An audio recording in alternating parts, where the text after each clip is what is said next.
Order! Order! You are an incorrigible delinquent at times.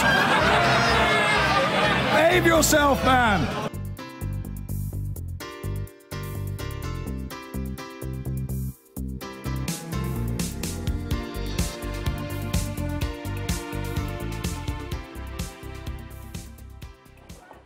Say that about me sometimes. Now, Donald Trump has attempted to silence those who doubted his mental ability by taking a cognitive fitness test as part of his first medical as president. Known as the Montreal Cognitive Assessment, or MOCA, it's designed as a quick screening tool for mental health issues. Let's take a look at some of the questions Mr. Trump faced. Here we go.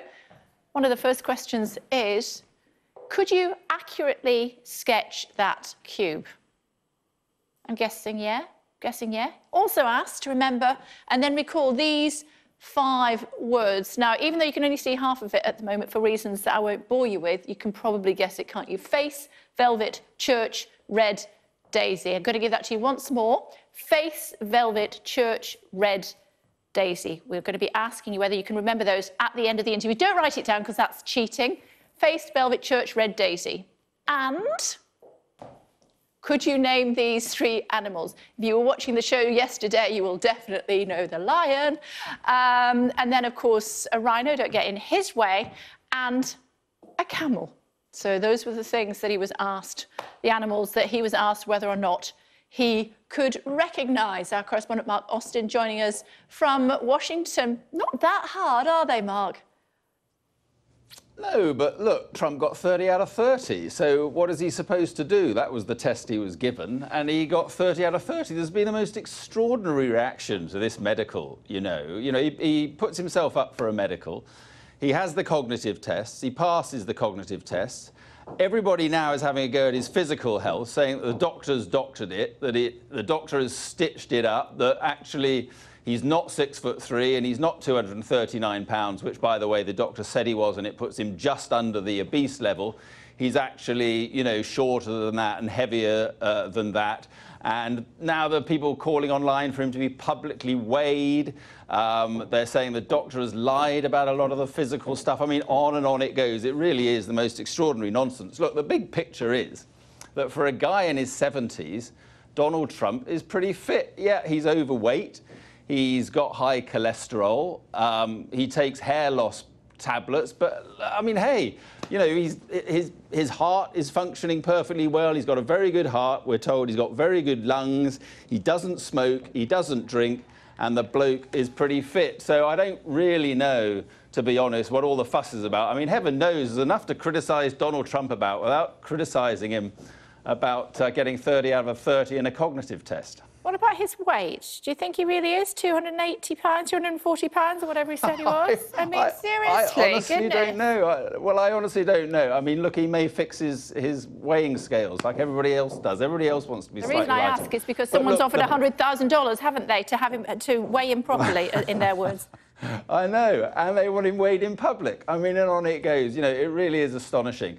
But seriously, okay, you know, there's a lot more to have a go at him for.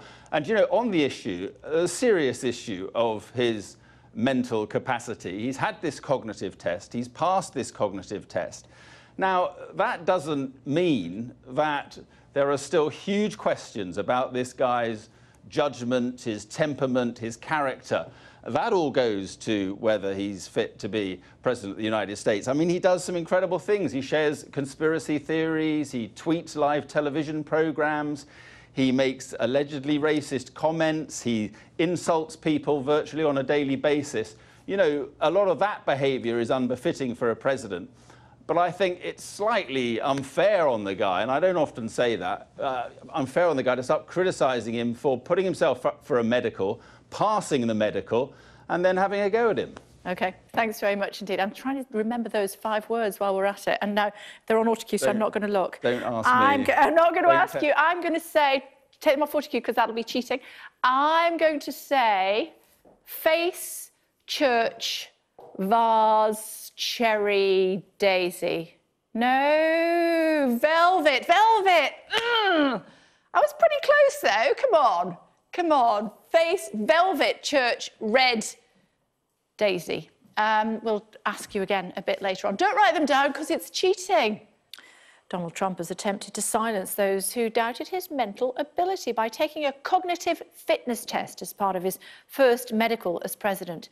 Known as the Montreal Cognitive Assessment, or MOCA, it's designed as a quick screening tool for mental health issues. Let's take a look at some of the questions Mr. Trump faced. Something like this. Could you draw that cube? Accurately copy this cube. Could you? Well, what you do is you draw one cube, don't you, one square, and then you draw another square a bit further back, and then you just join.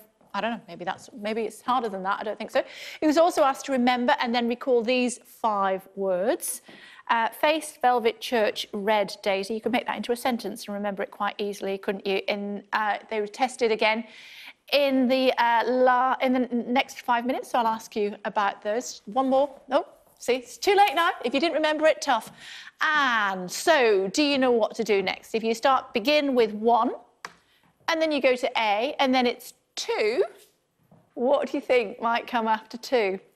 1A, 2... Yeah, you get the idea.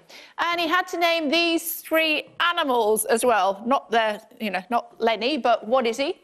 He is a lion, of course. If you were with us yesterday, you'll know that lions featured heavily on the programme. Do you know what he is? Yes, he's a rhino. Do you know what that is? Is it a camel or is it a dromedary? Either way. Do you know who this is? This is Judy James. She is a psychologist and she joins us now. Hi, it was lovely to see you. Face, velvet, church, red, daisy, before you ask. Very good. How do you remember it?